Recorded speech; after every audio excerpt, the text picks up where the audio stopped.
జై శ్రీమన్నారాయణ. ఈరోజు మనం తిరుప్పావే దివ్య ప్రబంధంలో 17వ పాసురంలోకి ప్రవేశిస్తున్నాం. నేటి పాసురంలో నందగోపుని యొక్క దాన వైభవాన్ని వర్ణిస్తుంది.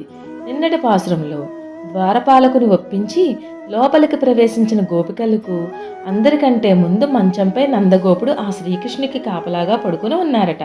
రెండవ మంచంపై ఆ తల్లి యశోద గారాల పట్టి అయిన కృష్ణుని నిద్రలో కూడా వదిలిపెట్టడం ఇష్టం లేదన్నట్లు అలా చూసుకుంటూ పడుకుని ఉన్నారట. అటు పక్క బలరాముడు నిద్రపోతూ ఉన్నారట. వీరందరినీ ఆ గోపికలు ఏ విధంగా నిద్రలేపుతున్నారు అనేది ఈ పాసురంలో తెలుసుకుందాం. అందరికీ వస్త్రాలు, నీరు, ఆహారం దానం చేయువో నందగోపాల నిద్ర మేలుకో. ఎంతో సుకుమారంగా ఉండే ప్రబలి మొక్క చిగురుటాకు వంటి యశోదాదేవి, ఓ స్త్రీరత్నమా, మా వంశమునకు మంగళదీపం వంటిదానా, మా అందరికీ ప్రియమైన తల్లి, నిద్ర మేలుకో అమ్మా. ఆకాశాన్ని చీల్చుకుంటూ పెరిగిన వామనావతారా, దేవదేవా, నీవు కూడా నిద్రలేవాలి. స్వచ్ఛమైన బంగారు కడియం కాలికి ధరించిన ఓ బలరామా, నీ తమ్మునితో కలిసి నిద్రలేవవయ్యా అంటూ ఆండాల్ తల్లి బృందం వీరందరినీ ప్రార్థించడం జరిగినది. ఆండాల్ దివ్య తిరువులే శరణం.